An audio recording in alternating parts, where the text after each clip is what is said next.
Sujewa, Happy New Year. Happy New Year. All right, it's our first indie scene of 2023. Can you believe it? I'm excited to talk about another Jean-Luc Godard film. I mean, we're practically becoming the Godard series here. That's This is right. the fourth of his films that we've discussed. Maybe. Yeah, because we've talked about well, this is Contempt.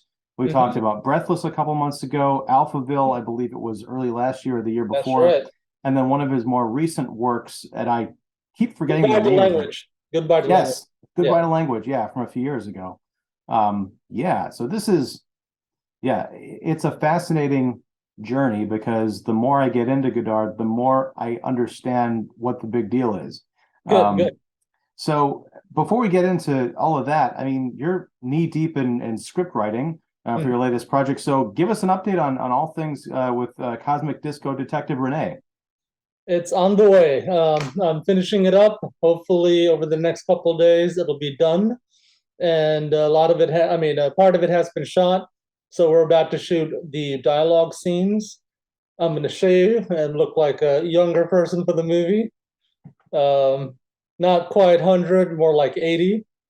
And And then I'm also taking notes on five other scripts that the six movies that I want to make this year. So we'll see how that goes. I'm lightly planning a week-long run of the Renee movie in California. So let's see how that goes. Possibly other cities. Um, yeah, I've been tweeting about stuff.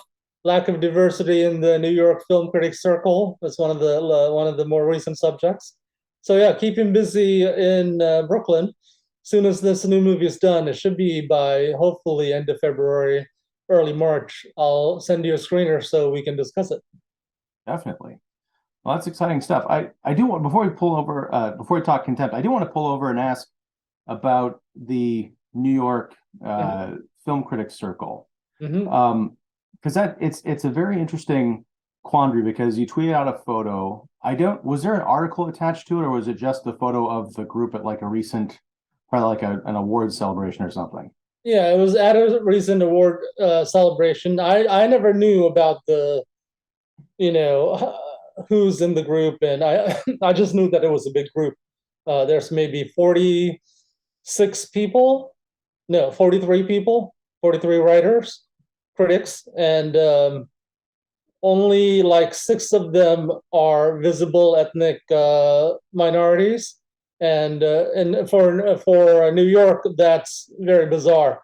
I mean, in any group, in a such a this is such a massive city with massive diversity, and film criticism is a highly sought after gig. Lots of people are applying to it. Yeah, that photo was from a recent award ceremony. I guess my question is, what do you see as the solution to that? I don't know exactly what the solution is. I think the critics group has to talk about what's going on because the critics group is formed through people who are hired by various publications. So it's not as if people in the group can say, "Oh, hey, we need more Black film critics. We need more Asian film critics because we play all over the world. A lot of people watch. We want to get a different perspective on things. Blah blah blah. It's a major city, etc." So they have to, I think. On the other hand, you can join the group unless someone in the group sponsors you. That's what I saw in their bylaws. So this is a big old timey problem that no one's really tried to solve, I think, because for decades it was no big deal just to have all white critics, right? Until people start saying, hey, why is it this way? Starting around the 80s, people start asking, maybe a little bit before that, why do we not have minority talent in these groups? So I think it would have to be a long term process. They would have to start. Maybe they could expand the coverage to include VOD and to exclude to more VOD because more films are being released on VOD.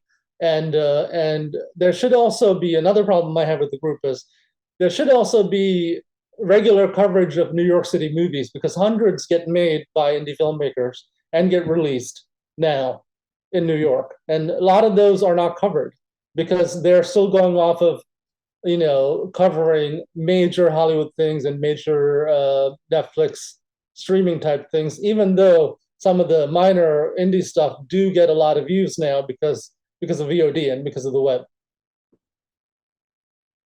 I'm trying to tie that back to, I guess, the ethnic racial makeup of the group itself. Yeah, they could hire more. I mean, they could tell publications to hire more diverse writers to start off with covering a lot of the international movies that become available. So there could be African movies, Asian movies, African American movies. There could also be just writing about mainstream content by diverse writers. They'll bring an interesting perspective into it. I mean, I don't disagree. I'm just trying to figure out, because I'm chasing this down like mentally. I don't know that it's a case of, big R racism, like a deliberate, I mean, because no mainstream organization now is going to, I'm going to say, cop to being racist, much less probably actually be racist. No. I know some of the people who are in the group. They're not racist. They're not, they're talented writers. They belong in the group, blah, blah, blah.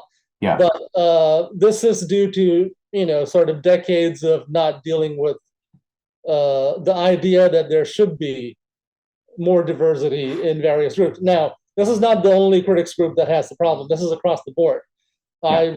I did some research. Less than 20% diversity among film critics, and the Hollywood Foreign Press Association recently got in trouble with the media for having no Black critics in their group. So this is a problem that goes a long time. So it'll probably take a long time to fix. But I personally, as a consumer who lives in New York and who consumes criticism and who makes movies and releases movies, I would be more interested in seeing more minority writers in the group. But that's I guess, who are some of your favorite minority critics out there, people you would endorse to get into these organizations? Well, I don't know who's. So it depends on their writing.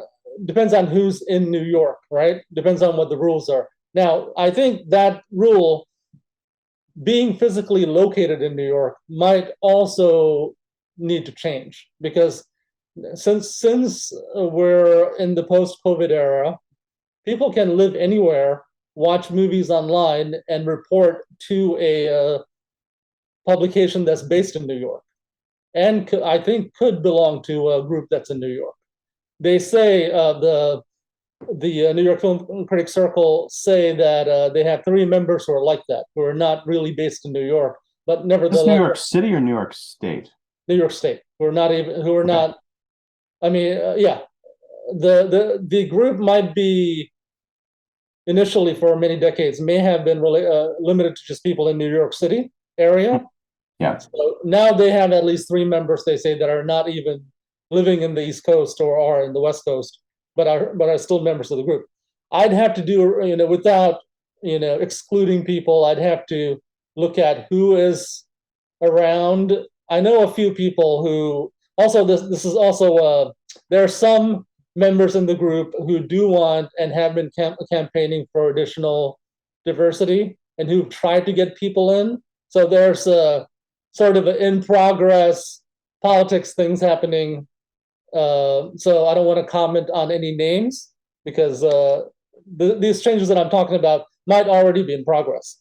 So we may hear something soon.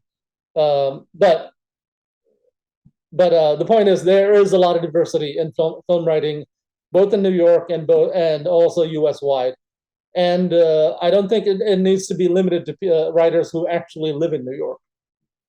Well, I mean, that's the thing. That's the prerogative of the organization. Right. I mean, because honestly, if they say, well, it can be anybody, then you don't need to call it the New York Film Critics Association or whatever it is. No, I think initially they were formed to cover, back in the theatrical days, 1935, before television, before home video, to cover movies that came out in New York, right? So the New York audiences can watch it.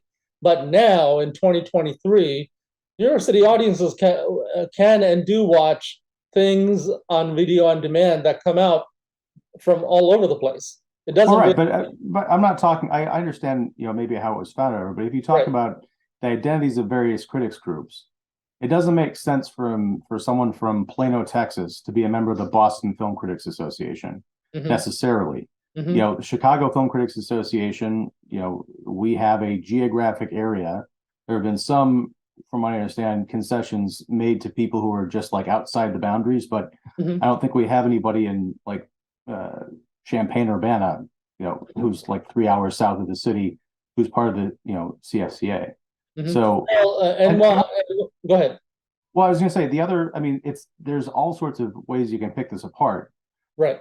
For example, if it's relegated, if the New York Film Critics Circle, I keep butchering the name, I'm sorry. Right. But if their criteria are their members are made up of, print or online recognized publications and their staff, then you're right, that does go back to a matter of who those staff are hiring. Now, is it a matter of, are there minority ethnic critics who are applying to get these jobs and are being turned down? If so, why? Is it because they don't meet the professional standards? Is it because of some kind of like latent racism? What is the reason there? Now you have to take this down, downstream, because if the New York Film Critics Circle, it doesn't have a diverse roster, they may be doing everything they can to diversify. Well, I mean, I guess I don't know. I can't speak to that. Well, I know from inside. But you said that there may be plans in place to change that. So yes, like what is? So what does that mean? Some people inside. Well, here's the problem. This has not been dealt with in an overall organizational goal level in any critics association group in the country. That's not true. I mean, the Chicago Film Critics Association, I can say, in the past several years has had, outreach mechanisms to bring in more diverse film critics. Has that happened? I don't know how many people are in it and what the mix is. Yeah, I mean, it's a diverse group. It's not, perhaps as diverse as some people might like, but that doesn't mean that we're not trying. But it also comes down to who's applying, who's getting turned down. I don't know how many, diverse minority ethnic film critics there are. I mean, I'm not saying it's a specifically white profession or whatever. I just don't know the numbers. I think as far as historically, it's been mostly a white profession. I understand. I'm not talking about historically. I'm talking about now, because we're on the same page. Right. That things need to change. And even now, it's mostly a white profession. Right. But I'm saying I don't know that can be pegged on, some kind of a systemic problem that exists now. Let's just say that it is a problem that has recently, people have woken up to the idea that this needs to change. It may take time to find those critics. Well, there are Black Critics Associations. There might even be one in New York, so I'll have to look at that. So I'll do some more research and we'll revisit this issue, because this could be a separate. But what I'm trying to get at here is, I think you just kind of hit the nail on the head.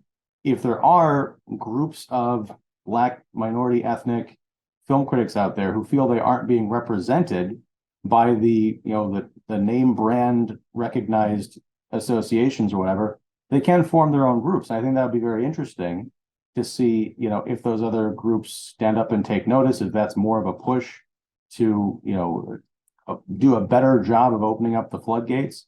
I hesitate to say that a group needs to have a certain percentage of, minority, ethnic, whatever members, because that sounds like weirdly like quotas. And if that's fun, because we live in a racist society that has excluded minorities in the film industry for decades. So some kind of quotas while things until more diversity happens is fine. Well, but you're talking about certain things like, film criticism, right? Yeah. It's a weird thing to say, hey, you're going to get into this organization now because we have a quota to fill. Like, how is that supposed to make? Well, but how is that supposed to make a film critic feel if they are conspicuously being allowed into an organization? He's like, we need 5 Black people, we need 6 Asians and 3, who meet the Latin people. criteria also. Well, but that's the thing: is are they meeting the criteria? Are they not meeting the criteria? What are the criteria? That's. All right, listen, you seem really naive about how society works. So I'll break down how film industry has worked in the U.S. Right from the beginning days. I'm not talking about that. I'm talking about this. It's related. Where we're living in now, moving forward, because we've agreed that there is at least one organization that is working on this progress that you've mentioned. Okay, 2 organizations, because the CFCA has done the same thing.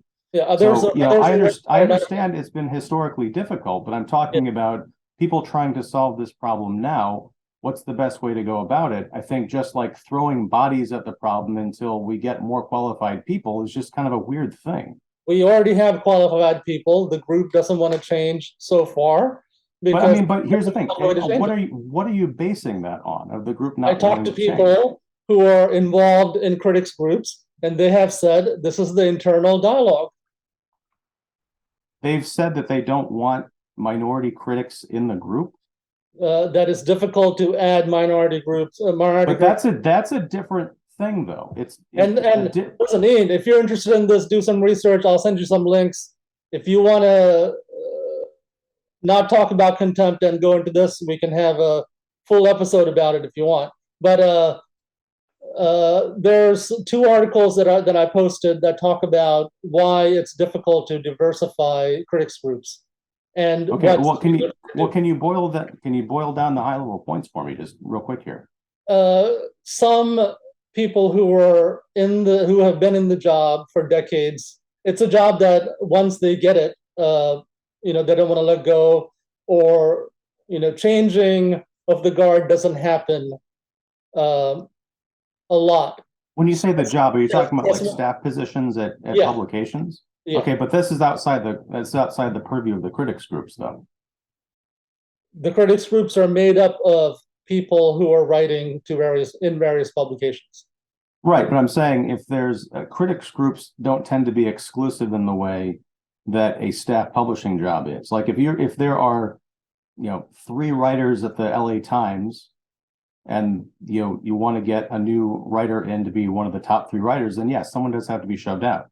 With a film critics group, they don't tend to have, we have to cap out at 64 people. So if someone wants to join, we have to, someone has to give up their position of authority or privilege, or whatever you want to call it. There might be a cap. I mean, there might be, I don't know. I have not been made aware of any critics groups that have caps like that. And honestly, they're constantly trying to expand, and especially in recent years, expand with more diverse voices. Yeah, I'll have to check with what they say on the website at NYFCC, because if there isn't a cap, then a lot of critics have their own websites and they publish, freelance. So they could easily expand, add 10, 15, 20 more critics who are doing good work, whose work is somehow tied to New York, and make the organization more diverse. Yeah. I thought there was some limit from what I heard from a critic in another city who runs a group, and from the 2 articles. I think there is some limit that's caused by hiring at various publications. There's one critic who's white who runs a group in another city, said he believes there are a lot of white film critics who are not as good as some minority film critics that he knows, and he's been trying to expand his group. But he also wants to have people who write for some of the major publications in the city in the group.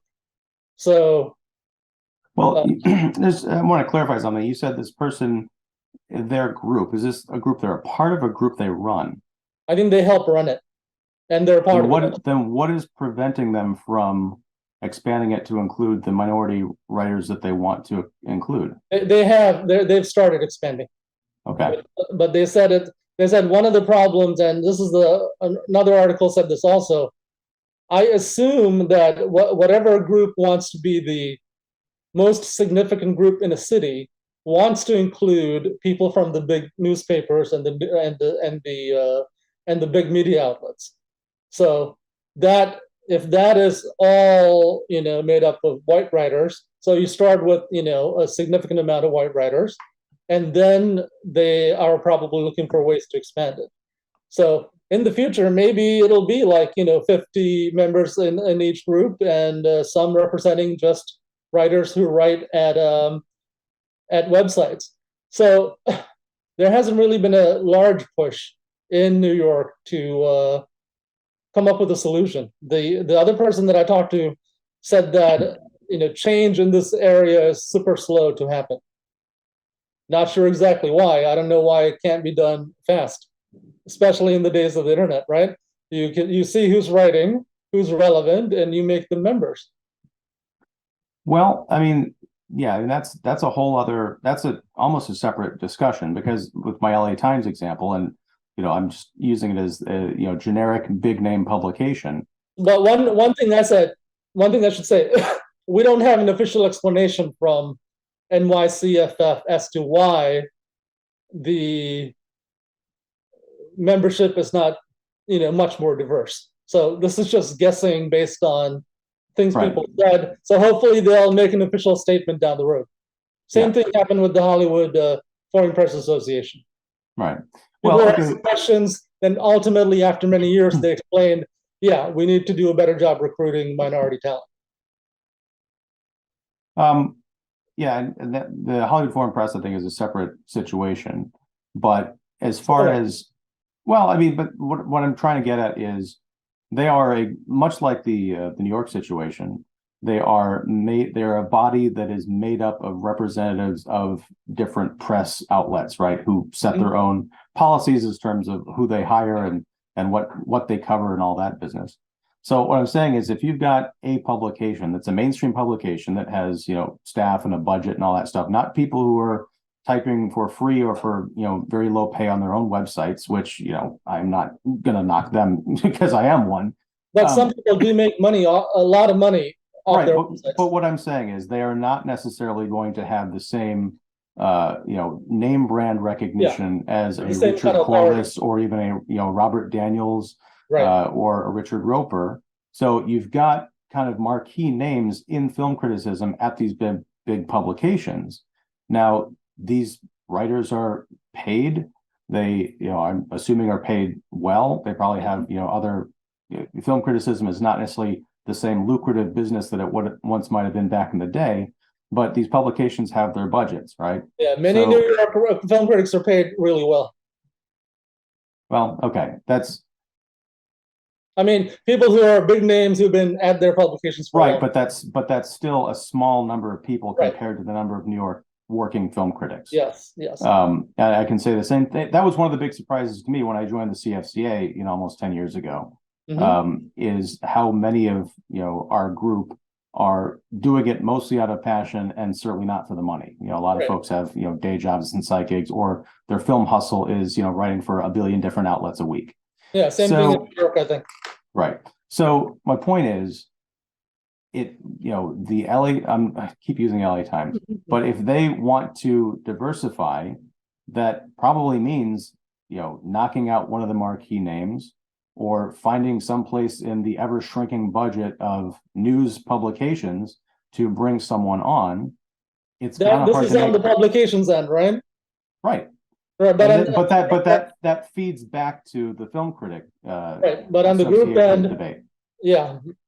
But what I'm saying is, if this organization, or a film critics organization, if one of their rules is that they have members who are part of recognized, established, call it name brand publications, that's dependent on the publications to provide that diverse talent if there is none. Now, in order to bring in that diverse talent, they have to find the money to bring in that diverse talent. That could mean bring in some, even a blogger with a medium established following, and saying, here's a pittance, but you're going to have a byline at a huge publication. You can build your audience and all that stuff, and you'll be on the same, critics roster or whatever as these three, premier critics. I don't know if that's on anybody's mind, because I don't know that anyone's going to take a chance on a blogger or whatever, a not well-known name, because film criticism, as far as the paid lucrative thing, is sort of a dying breed, especially because you've got bloggers and YouTubers. It's like, why am I going to go read this archaic, film print? Like Pauline Kael has been dead for a long time. She was, a highly respected film critic, along with Roger Ebert and Gene Siskel and a lot of people whose time has kind of come and gone. We revere them, but we're not reading necessarily that kind of work today, at least not in the same numbers that puts them at the top of the heap culturally, right? But on the side of the organization, they may have limits in place, the critics group limits in place right now that say only critics who are getting paid through various publications, not solo critics who are doing it Right, on that's what I'm saying, right? So So they that's could start on that side. that's a separate problem. Yeah. The film critic organization, they can or cannot, depending on what kind of, I'll call it, standards they want to maintain. Like, we are going to recognize only published, big name outlets, or we have only done that in the past. Now we're going to recognize smaller outlets. That's certainly the case with the Chicago Film Critics Association. They expanded their membership about 10 years ago, and that's one of the ways that I was able to get in. That's a good way to get. I don't think New York has done that.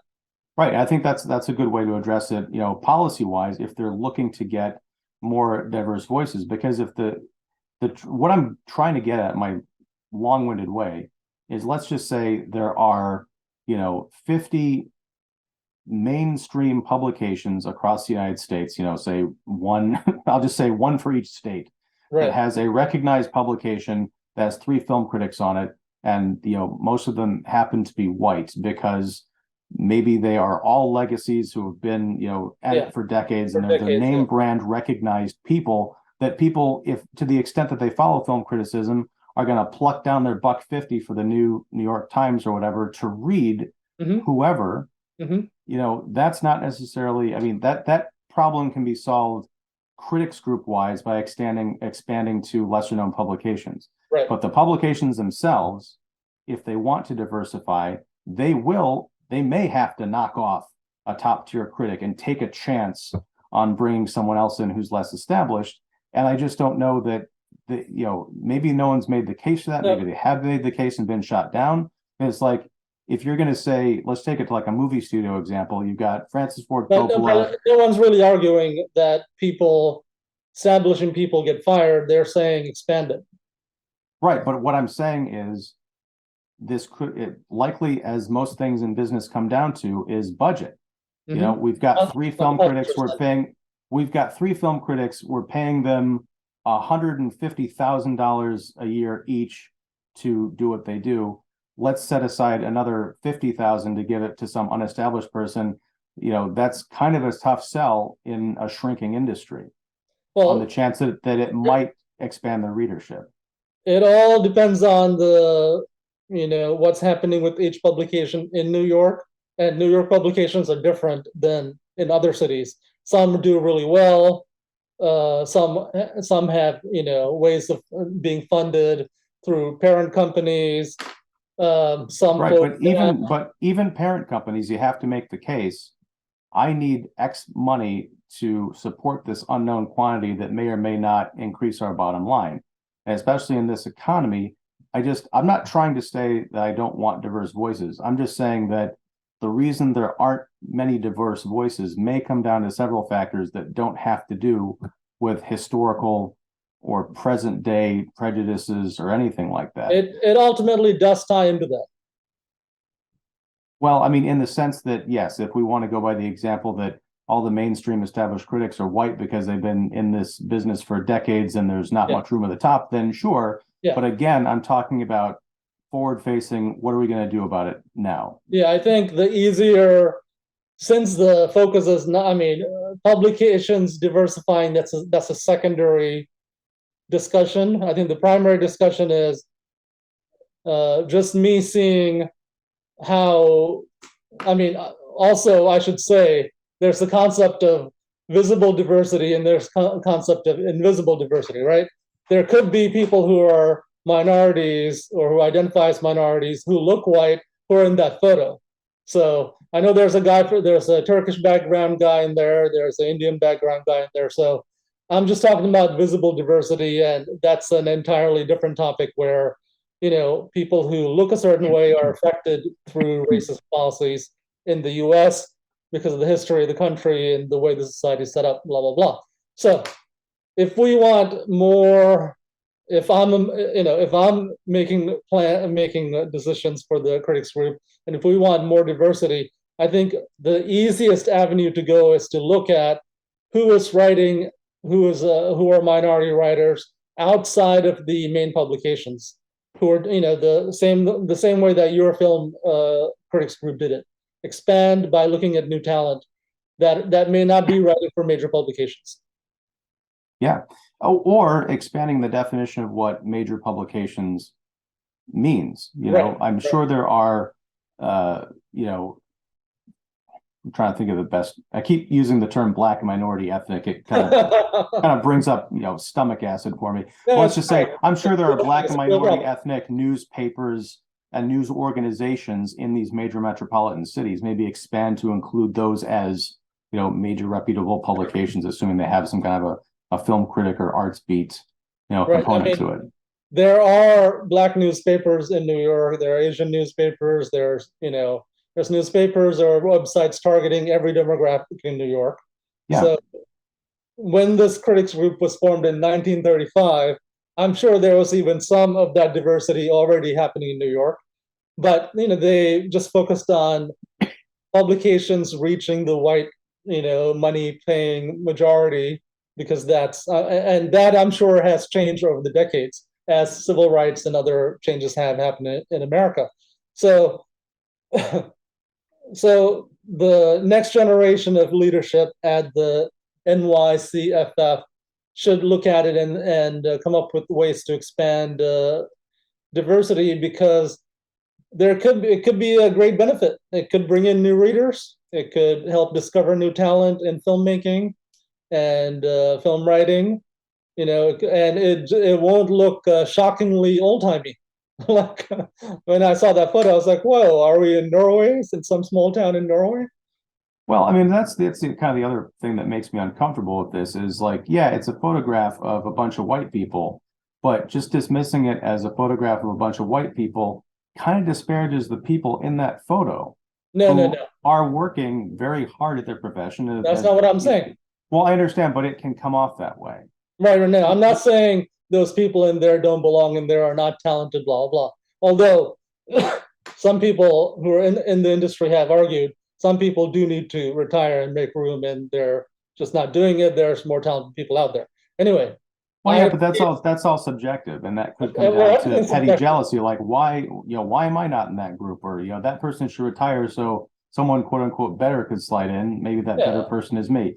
I mean, I see these things all the time popping up on Twitter and social media. Like, this group isn't, it's too white, and this group isn't diverse enough. Yeah, I understand that argument, right? But I also, it just kind of rubs me the wrong way, because it is kind of looking at skin color as a defining factor in a group. And as you mentioned, there is more to diversity than just what someone looks like. But skin color has been a big problem in the US since the forming of the country, using genocide that wiped out the natives. And they had to come up with two sets of societies for the white immigrants versus the natives, plus the Black Africans and Asians, blah, blah, blah. Latin Americans. So skin color, unfortunately, in the world for the last 500 years, skin color has been a big problem for non-white people, because how colonialism organized using skin color. I get it, but I still don't think that calling out like, hey, there's too many white people in this photo or on this board or whatever. That's not what I said. Well, I mean, you kind of are, by saying, hey, where's the ethnic racial diversity in this group? Yeah, because the converse of that is that there are too many, white people in this photo. Yeah, it doesn't represent a lot of people that live in the city and are consumers of the media. There should be more diversity in New York. I mean, I'm not talking about a small town that doesn't have a lot of diversity. Also, New York City is not even just an American city only, right? The media produced here, film reviews, etc., are read worldwide and have an effect on how things are done in other countries. So, it's read in Africa, it's read in Asia, it's read in Europe, read in the Middle East. So, it's kind of it's a global city where the content is consumed by a global audience. So there should be more diversity, 100%, in New York City organizations that create media. That's my argument. I'm sure someone else could say otherwise. Yeah. All right. Well, let's talk about contempt, because that's ostensibly what we came here to talk about. Yeah. Good segue over to another difficult subject. Well, let's start with that. Why is it a difficult subject? Is it because we disagree on the movie? I don't know if we disagree. Hopefully my cough is getting better and you'll have to edit out less. But to wrap up the diversity in film criticism, obviously there were no black people in Contempt. Just to be sure, there were no minorities in Contempt. No, that's a separate issue. Contempt doesn't necessarily need to have diversity. What? Sorry. Yeah, that's a separate issue. It's not a group that represents a city. So the French. Yeah, the movie is not a group that represents a city. But to wrap up the film criticism subject, I think we're on the same page. We both think it's a good idea to have diverse membership in film critics groups that represent a city, because you agree with what the Chicago critics are doing, right? I agree it's a good goal. I don't agree with quotas. Quotas are fine to get to a point. Anyway, I disagree. I mean, I think at one point, like with things like affirmative action, coming off of civil rights, that was fine. I think we're in a different time. I think there are better ways to get there. But yeah, I oppose quotas. Well, I mean, quotas favoring white people has been in place for decades. Hiring mostly white people for film criticism, for example. Well, that's not a quota. That's how things have shaken out. There's not been any board that I'm aware of that says we need to have X number of white people on our, that's, if you say we have mostly white film critics, we need to have, a black film critic and an Asian film critic and a Latin film critic, then that's a matter of quota. Having a bunch of white people, on a board, that's not a quota. That's just, a reality, and it's a that's just racism. That's a kind of a quota. That's saying. Well, that's not necessarily racism, because if we get back to because it depends on the context. Because that would imply that every newspaper, in the country that has, 3 white film critics who might have been, legacy film critics, say that they are actively racist. And I just don't think that's the case necessarily. Well, conservatives don't think racism exists, but it does. So, well, no, conservatives think that racism exists. They just think of it in a different context. That's all. So, I mean, historically, what has happened is these newspapers have not hired ethnic minority writers. They've hired mostly white writers or white-looking writers. I mean, some people identify as something else, not necessarily a European, identity. But yeah, I mean, that is from decades of racism in the U.S. But again, I'm not talking about historically. I'm talking about right now. But like a newspaper that happens to have, let's say 3 film critic positions. And but it's not a natural formation. It's not happens to have. It's because the newspaper at some point made a decision to hire X number of white writers. They decided to hire X number of writers. White writers. Now, no, X number of writers. We would have to know how many, again, black and minority ethnic writers applied for those positions. Yeah, this is well documented. You're denying why they were turned down. You're denying the racism. I'm not denying racism or the history of completely. You're 100% denying how things were done in the U.S. Look at the Mad Men era, right? I'm not talking about that. I'm talking about the contemporary situation with film. It's related to the historical situation. how things are now are a result of decisions made or in earlier times. They can be, but they're not necessarily. Let's say there was a a publication in New York that was started 20 years ago, and they have 3 or 5 film critics, and they are all white. Is that directly a result of things that happened, pre-civil rights era? Could be. Could be. Yeah, because if you look at certain fields of activity, such as filmmaking, and film criticism is related to that, if filmmaking was only hiring Hollywood, mainstream filmmaking, was only hiring white-looking people, that could affect what kind of people are hired to cover Hollywood. I mean, it could, but I mean, let's look at contemporary Hollywood. To They're use the trying to logic, diversify. no, it's completely diversified now.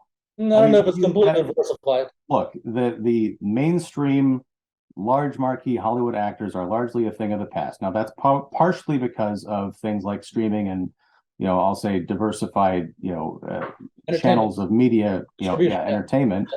But I mean, you look at the you look at the movies that are being made today, the marquee names, they're putting non-white people out in front as a selling point for a lot of these things. And you look at the entertainment shows, who's on the red carpets, who's interviewing people on the red carpets. For the last 5 years or so. Oh, it's been going on for a lot longer than that. It's been at least the last decade. And so we'll have to look at the actual numbers. Okay, you can just go back and look at television from 15 years ago or movies, and we have to look at the actual numbers. Okay, you go do that and look at the number of sitcoms today that are in the last 10 years. I mean, at the last mainstream, I think primarily white-led sitcom that I can think of was probably Modern Family, and that was 13 years ago. You look at things like Abbott Elementary, you look at Fresh Off the Boat, you look at all the people who, I guess that Tim Allen sitcom that was on Fox is probably an exception, but that was almost like a rebuke, I think, to a lot of the diversity in sitcoms. But that's the thing. HBO shows, Netflix shows. There's lots of different producers of content, that kind of content now, not just the free TV. Right. So we'll have to look at the numbers. I mean, last time I read about this, a few months ago, as to what percentage, what's the diversity numbers wise in Hollywood actors. It was changing for the better, but it's not a complete, it's not 50% minority, 50% white. It was something like 30-70 or something like that. But I'll have to take a look. But it is changing in the more diversification direction. I mean, it should have been like that from the beginning. It wasn't because. Well, but we can't do the shoulda, woulda, coulda because Of course you can. I mean, no, history is linked to the past. History is complicated, messy, and terrible. And there's been all we can do is look at. Yes, it is, but it's not beholden to the past. All we can do is progress. Sometimes it is. In better. I mean, I would say I'm trying to think of. Give me some contemporary examples of things that are not in the process, at least, of changing to right historical wrongs. I'll have to take a look, but Hollywood is saying that they are changing, and there seems to be some progress. Yes. So we agree, but this present situation is directly tied to what's happened in the previous decades. In a matter of correcting it. Right, but directly tied to it, right? I mean, but I mean, the way you've been talking about directly tied to it is to say that things were messed up then, and they're still messed up now because they were messed up then. Yes, because decisions made in the past. I mean, we can look at the wealth gap in America, right? Because Black people could not own property for a long time. Some white families, or the majority of white families, benefited from government programs, blah, blah, blah. So the wealth among white families, also recent immigrant Asian families, is way higher than Black families. Well, So sure, but you've experts also who got to have say looked that, at it, right, but if you look at numbers now, Indian and Asian families are wealthier than white families. yes, because African Americans struggled for equality and economic equality, which led to Asian quotas being dropped because there were quotas on Asian immigration. Um, so after that, the Asians who came here were, educated, professional driven. They're from the middle class of the Asian countries, except, I mean, there are refugees, there are illegal immigration from Asia also. There's, poor people coming here without, a lot of connections and historical, drive to achieve. So there's a small number of Asians. I mean, Asian population is maybe what, 10% of the US? Do you recall? Not off the top of my head. All right. Why don't you know the Asian But numbers, Ian? hmm? Why don't you know the Asian numbers? I mean, I frankly don't care, but Yeah. Well, if you don't care, then there's no need to talk about well, it. no, I mean, I don't care about the actual like numbers. I mean, I know the kind of broad Numbers strokes, make but I mean, if you're talking like, okay, blacks are 13% and Asians are 10% and, right. Getting into those numbers, I mean, it's just not something I tend to bother myself with because I've got other things on my mind. Right, well, the wealth gap is looked at, these three groups, Asians, white people, Europeans, Black people, in the history of the US have had different paths getting to the present, right? Because of that, there are wealth gaps. And and what a lot of experts say is that the wealth gap is largely created due to slavery, segregation, and lack of reforms that have affected African American families. I mean, it's a huge wealth gap. It's like something like 20,000 for African American family versus 100,000 for white or Asian families. So I mean, those are not the exact figures, but that kind of scale. It's not like 10,000 and 12,000. Annual income. So yeah, so history 100% matters for certain subjects. Now, trying to change it, that's going to take a long time, and it's good that organizations, and nations are taking steps to change it. Also, this kind of thing exists worldwide in some other countries, far worse than in the U.S. Yeah, classes who are settled into a certain place in society, not wanting to expand and not wanting to share their wealth. yeah. I mean, it's not it's not a uniquely American problem for sure. All right, let's go to contempt. We'll come back to this on the next episode. So let's spend 10 minutes talking about no. But okay, so Contempt is Jean-Luc Godard's film from 1963, starring, I'm just going to say, Brigitte Bardot's ass. I mean, she's in this movie, but Godard, I mean, people say that Tarantino has a foot fetish. Do you have any context for Godard's fascination with yeah, he was forced to put in that opening scene in the bed. The producer and all the other scenes that followed. Yeah, they wanted nudity featuring Bardot in the beginning, middle, and end. And Godard said, "I'll just do an interesting shot in the beginning." And some got in towards the middle and end also, but not, yeah, a little bit. But yeah, they wanted to exploit her as a visual attraction for the movie to help sell the movie to the public.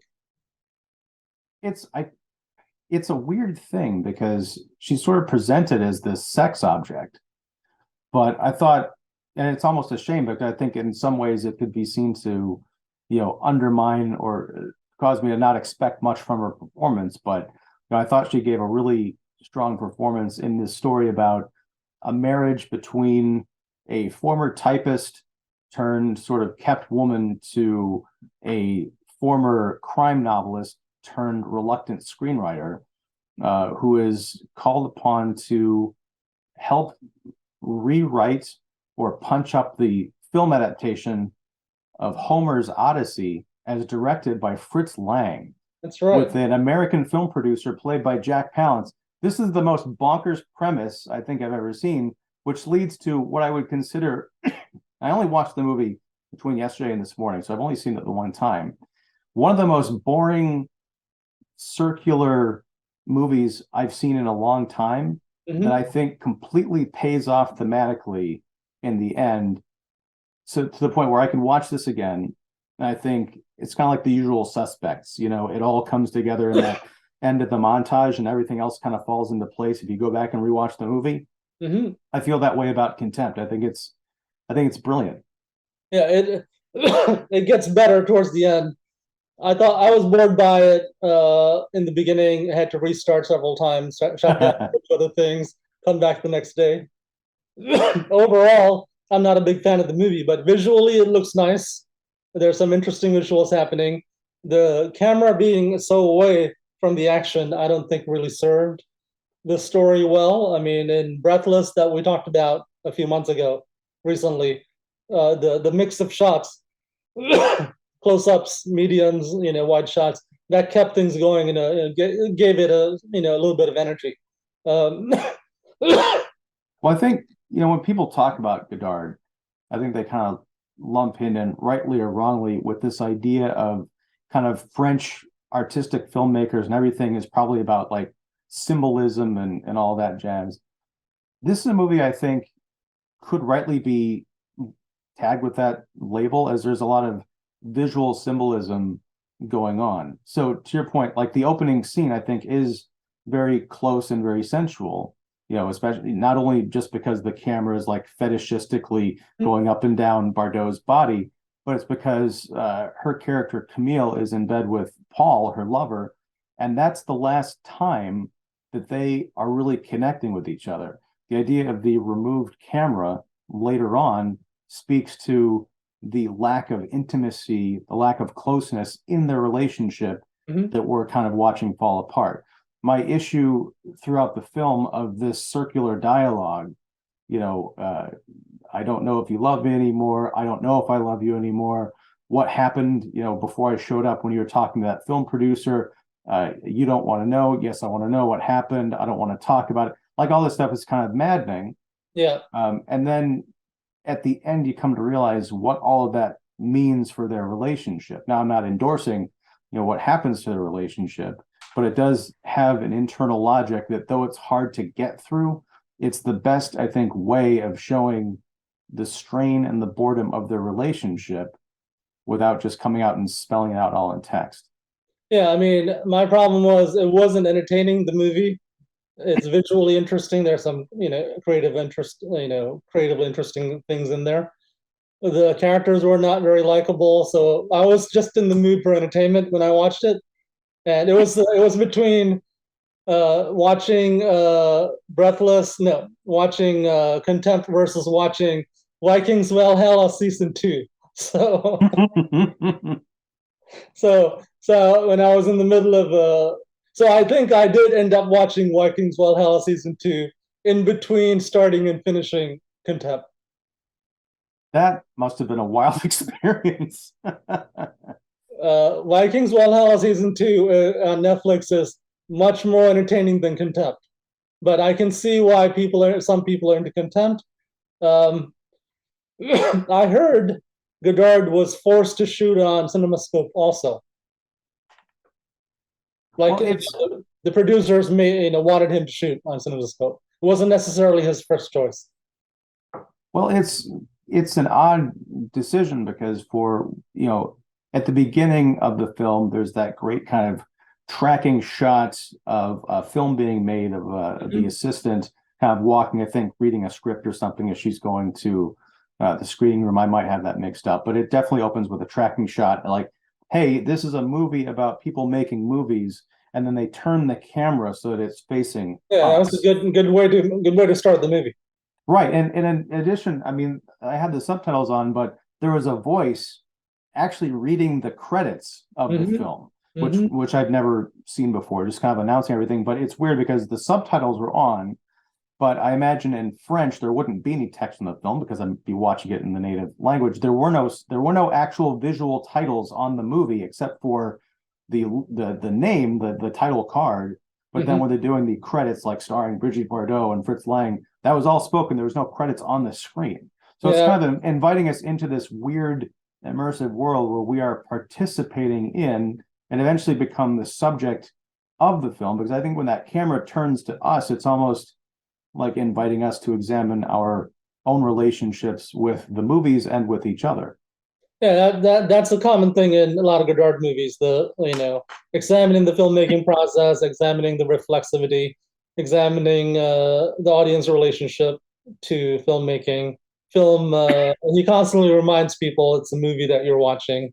So sort of a deconstructed filmmaking. And this was right. This was a couple of years after Breathless. Yeah. We spent a good, much like in Breathless, there's an extended. I mean, this movie takes it to an extreme, but there's an extended scene in an apartment between our two troubled lovers. And I noticed that one thing that I remarked when we were talking about Breathless was that great kind of apartment shot. Right. It was a really cool looking apartment where you're kind of going around pillars and walking and talking with the characters. He does that again here. It's a lot more laconic. You almost don't realize that you're going around the apartment for the fifth time until you start to notice it, because the characters are doing different things. There's also, you can see a back bedroom that has like paintings and ladders and stuff. It's sort of in progress. I think I think that might have been something from Breathless as well. So there's some sort of motif there. Nice looking apartments. Nice looking buildings and apartments in this movie. Yeah, but getting back to the CinemaScope thing, at the end when they actually go to the set of in Capri where they're filming, or the location in Capri where they're filming this bizarre Odyssey movie, it opens up and it's really truly gorgeous. There's some spectacular set pieces that I would not have even thought to imagine possible in this story, watching these kind of dull apartment scenes. That ending scene is nice. I mean, the last few minutes of the movie are interesting. I would put the gas station and the car accident scene at the start of the movie, and then have the rest of the movie, and I would end the movie with the bedroom scene where Bardot is naked, like a memory of a pleasant times, But that's what I would recommend to Godard if I were back in that time before the movie. Now, why would you do that? Is that just to hook the audience with something exciting, to let them know there is possible to see something in this movie, or maybe to signal this is the last time you'll be awake for the next hour and a half? Both. Plus, I kind of like the American producer character, because while the other two characters are indecisive, he's trying to get something big done, right? He's kind of a weirdo character, but he has a sort of a positive, large aim. And it could also be cultural because, I'm used to American culture and I'm used to filmmaking. That's the kind of producer you want, who's got ambitions, not using his power to hook up with someone's wife, but not that part. But I think it'd be weird to have a character like that who didn't try to hook up with. That's right, especially in 1963, and especially with Brigitte Bardot. That's right. Also, it would, I think, seeing them dead would make us more sympathetic towards the characters, and maybe we would have more sympathy towards what they did while they were alive. And I think that's exactly why I think it belongs at the end, because I don't think you're meant to have sympathy for any of these characters. And I think the understanding of what it means that they did get together, you hit the nail on the head with Jeremy Prokosh is the name of Jack Palance's character, who is so ridiculous. Like, he's just got some great lines. I wrote one of them down that's going to stand out. Oh yeah. They go to see a stage show where they're kind of looking for, there's a young woman that is rumored to be, a classic beauty who's going to be performing in this show. So they all go to watch her perform. And at one point, Jack Palance says, "Are they going to undress?" And then I think the assistant said, "Yes, of course." And Jack Palance says, "Movies are great." He just says that he's just so unaware of what a jackass he is because he doesn't care. He Right. also says at one point when he's talking about script notes, he says, "You know, I read the Odyssey again last night." I'm like, "No, you didn't." But the thing is, the reason that opening bedroom scene, I think, belongs there and is shot the way that it does, that last moment of intimacy between Camille and Paul, is because she gradually loses all respect for the man she's with. And it's when she meets this Jeremy Prakash character and he drives her, back to the villa on their first meeting, and Paul decides to walk alone. And there's sort of a big mystery of like, what happened? Did he put the moves on her? Was there some kind of inappropriate thing? I don't think that's the case. I think that she just kind of fell for him in that moment. And then she was forced to go back to her apartment with her loser husband / boyfriend, whatever he was. And just everything about him that was indecisive, kind of cowardly, complainy, just came out. And to your point, everything that Jeremy Prakash was not was attracting her. Mm-hmm. So at the end of the film, Paul suspects infidelity. He's eventually proven right, and she, leaves him, in the dust. Yeah, now, I think cosmically, the two, Prakash and Camille, end up in that terrible car accident, which is not, cosmic justice or anything. It's just sort of this idea that, people make choices in life, and she might have thought she was getting the better deal, but it ended up, this jackass careening out in the middle into traffic in front of a tanker truck. Yeah, this movie is a good argument for married women in the 60s having their own sources of funding, because hey, she was a typist. No. Right, and the other thing was that that character who's a typist, she could probably get some work modeling or acting. Right. and I think that that was probably another reason that she was attracted to Prakash. I don't think we see this deliberately, but you kind of sense that he's got his eye on her, like, hey, she could be my girlfriend and I'm a producer. I could put her in a movie and sell, 1 billion tickets. Mm-hmm.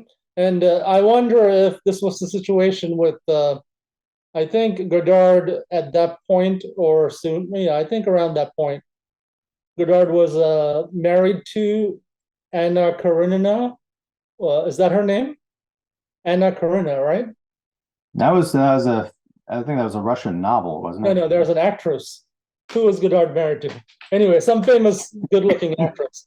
And I think I wonder if this was some of the real world stuff that he was going through. Possibly. I mean, that's the thing, is it definitely felt like him as a filmmaker was working some stuff out. I thought it was, I don't know, do you know what Godard's relationship or, I guess, feelings towards Fritz Lang was? Because it's an odd thing to have like a real world, director figure play a version of himself in a movie that's not really just a cameo. Yeah, Anna Karenina, and she was a beautiful model actress. I was thinking of Anna Karenina. Yeah, so was I. Yeah. Okay. It's Anna Karenina. Beautiful model actress who was married to Godard from 1961 to 1967. So, and Godard, that screenwriter character maybe is a little bit of Godard, and also the producer character might also be a little bit of Godard. Where does Fritz Lang fall into this, though? Oh, Fritz Lang. I think he liked Fritz Lang, and that's why he's in there. And that character is treated pretty well. Yeah, I mean, and it's weird because he is just, and this might just have been because of his position as, already at that point an established, important filmmaker. Mm-hmm. He really is just all about making the movie. Right. Paul's worried about, I don't know if I want to do this. I don't want to do this movie, but there's good money in it. I don't believe in it. I miss being a crime novelist. Jack Palance's Prakash character is just, he's got a lot of money on the line. He doesn't know if what he's got is going to do anything. Like, all these people are sort of tangentially related, have a stake in the movie business. Mm-hmm. But Fritz Lang is just, he's the artist who's just, I'm about the work. Like, that's right. Get me the location. I'm going to watch this. I'm going to shoot this. I'm watching the dailies. You guys bicker about whatever you do. I'm concentrating on my craft. Yeah, that's part of the argument. I mean, as the screenwriter said towards the end explicitly, why must filmmaking be about money? And I think that was one of the complaints Godard has had for a long time. Eventually, he figured out how to work outside of big money, which was to have his own gear, have his own gear, start using video, and he did that for much of the rest of his life after starting in the 70s and then starting in the 2000s. Yeah. Now, what, goodbye to language, farewell to language? Yeah. Yeah, and we talked about that, and I wasn't. And he's made a bunch of other video movies. Roger Ebert's review of Contempt said this was a movie where Godard tried big budget filmmaking and learned he's not good at it, or it's not the thing he wants to do. So he stopped doing it and he went to making small art house political movies using that require far less resources. And he's made and during his life he made like 130 works. So he found a way to keep busy. Well, it's weird to think because Alphaville came out 2 years after this movie, and it's weird to think that was sort of the pared down version of him trying to make a commercial film, because I think that's I love Alphaville. I think it's a tremendously imaginative and well put together movie. It looks pretty slick for its time. Yeah, also that was just creativity over budget. I think it was a low budget movie. It's just he was very creative in bringing it together and shooting at real locations at night. Yeah, I guess that's the thing, is like when it comes to the story and your vision, because I don't watch, but I've only watched Alphaville once when we discussed it, but yeah, I don't think of that as a low budget movie. Right. And it's weird because go ahead. Go ahead. Alphaville is much more exciting to me than Contempt. Oh yeah, I mean they're two different. Here's the thing, like I will acknowledge that if I were to go back and watch Contempt again, I can't guarantee that I wouldn't be bored for like 40 minutes of it. I was bored. But I also think it's one of those rare instances where that's supposed to be kind of the point. Like Right. Godard wants to get across the fact that this relationship has been dying for a while, with these kind of these bursts of romance like we see in the beginning of it. But these people have become so bored with each other and themselves because they're trapped in this relationship that the only way to really show that without, I'm bored, I'm trapped in this relationship, is to show that for like 40 minutes. That's right. I don't like the experience of it, but I admire the spirit. It's certainly interesting filmmaking. The producers didn't get what they wanted, which was a commercial movie using a hot art house director and a famous star using a new process, CinemaScope, but they ended up with a movie that's still being talked about. So maybe everyone got a little bit of what they wanted historically. Yes, unlike the characters in the movie itself. But yeah, you guys are living in a very beautiful city, relatively young people in exciting careers. This guy's married to a hot model actress. What's all this, focusing on negative stuff? If I were the screenwriter, I'd be like, yeah, I have a hot actor, hot wife. I would just, try to make her happy and get my work done. There's a version of that movie out there, but it's also 5 minutes long because it's right. Where's the conflict? That's right. Yeah, I mean, everything's great instead of Contempt. Yeah. That's right. No, yeah, that's why I'm not Godard, and I don't make Godard type movies. Godard movies have a lot of unhappy people, and he didn't make. I don't think he made any comedies. Well, but I would say there's probably comedic elements in here. Like I thought the Jack Palance character was hilarious, and I would have watched an entire spin-off movie of just him being this kind of clueless buffoon. Yeah, he's funny. Yeah, I mean, these are not feel-good movies that I would take a date to, if I'm taking a date to watch a movie, These are like, watch the movie by yourself, think about the concepts. He's definitely an art house director. I think all his life, I can't think of anything he did. Maybe Breathless and Alphaville. Those could be semi-mainstream movies. Yeah. Well, I'm But glad I hey, watched. Oh, go ahead. I'm getting you into Godard. So in 10 years, when you're the Godard expert of Chicago and everyone's annoyed by it, they can blame me. Hey, I'll take it. I actually, it's weird because I actually bought this movie on Amazon Awesome. because it was like I could rent it for $3 or I could own it for $3.50. I'm like, I renewed my Criterion membership today so I could hear the difference in audio between Criterion and Amazon. I watch it on Amazon. The audio on really? Criterion is better. Okay. It sounded fine to me. I was just Good, like good. listening to it on my laptop, right? So, This but might be the yeah, compression. Yeah, it just might be the compression. yeah. That's the thing is like when I was watching it in the middle of one of their endless, relationship conversations, I was thinking, I kind of wasted 50 cents. I could have just rented this. I'm never going to go back to it. But then by the end of it, I was thinking, I'm glad I bought this movie because now on a whim, I can just go back and revisit Contempt and see if I feel differently about it now that I know how it all flushes out, rather than just being stuck in the middle of like, I don't know if this is going anywhere. Oh, if since you're getting into Godard, Criterion for $11 a month, they have they have about 30 or more of his movies. So Ah, today I just jumped around from various movies and sampled. There's a lot of Godard movies I haven't seen. and it's always tempting, but like with all of these different damn streaming services, Right, like HBO Max, I've got a trial from Black Friday where there's like, 3 months for $2 a month, and it's been great. right. But at the end of next month, I'm gonna have to say, is this really worth $12 or whatever? I don't know. Yeah, yeah. I activate and deactivate like 10 different services every few months.